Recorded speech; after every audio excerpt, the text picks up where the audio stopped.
And now it's my time to discuss the selections of the All-Stars. And first and foremost, I want to say this, and I've said this for so many years, that Commissioner Don Garber of MLS has done a tremendous job for his owners, for North American soccer, for the players, for the coaches, the way he has molded and brought this league to another level in marketing, in players that have been coming from overseas recently, like Pirlo, Jovinko, Villa, Beckham back in the day, Kaká, Schweinsteiger, on and on.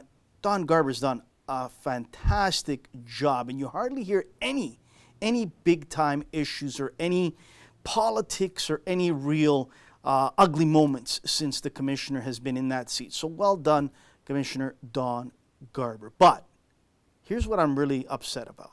And this is why I believe it's time once again for us to take care of our own Canadian players, Canadian coaches, Canadian administrators.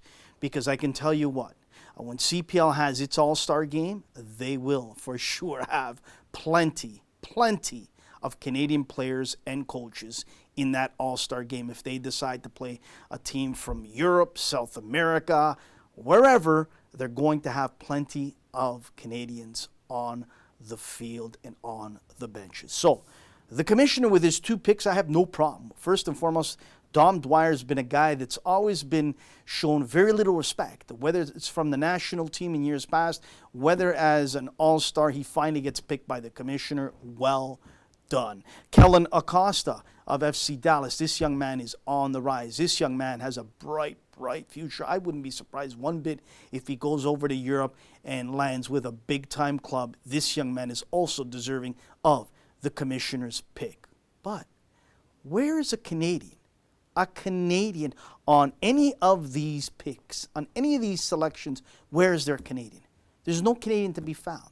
This is a 2-country league. This is a league that has 3 Canadian teams, Vancouver, Montreal, and Toronto.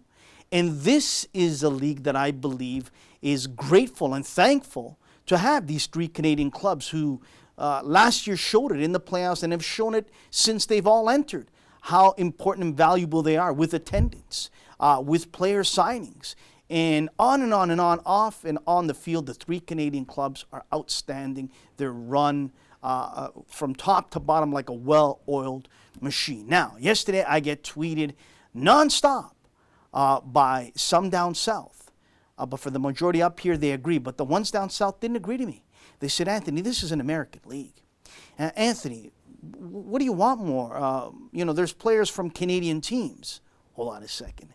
Canadian teams, but they're not Canadians. Big difference. I want Canadians. Then someone else tweeted at me, okay, let's get the elephant out of the room. Someone else tweeted at me and said, hey, Anthony, come on. You know if Kyle Larin didn't get into that situation, he would have been the guy picked.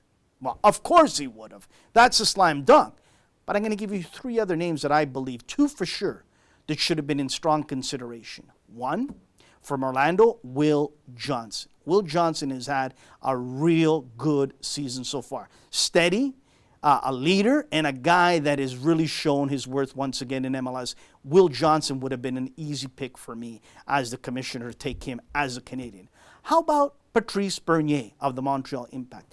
Patrice Bernier hasn't had a great season, but he's had an okay season and he's retiring. Why not let him be this all-star? Why not let him be your pick, Commissioner?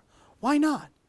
To me, it's mind-blowing. This is why we need, again, our own league, our own all-star game for our Canadian players to be showcased. You would think a league like this would at least say to themselves, hey, we got representation from many countries here on the all-star roster, but nowhere here from Canada. How about a Will Johnson? How about a Patrice Bernier? How about an Alphonso Davies? Just wondering out there, well, what's wrong with any of those 3 to represent Canada? I think that is something that should have happened, and it didn't. And that's why people up here get upset. That's why people up here say, this is why we need our own league. This is why we need to take care of our own. And then, to close it out, on a side note, many of you have followed me on Twitter and have followed me for the last number of years. I've been hearing this for the last number of years. We're going to open a Canadian MLS office. It's July 2017. I've yet to see where that office is opened up Has it opened up in downtown Vancouver? Montreal on St. Catherine Street? Toronto on Yonge Street? Where is it? When is it opening up? Why does it take so long to open up a Canadian office? Explain it to me. You don't have to house it with 10, 15, 20 staff members. I'm sure of that. So what's taking so long? I don't know. What say you out there? Tweet me at 4Totera. 4Totera.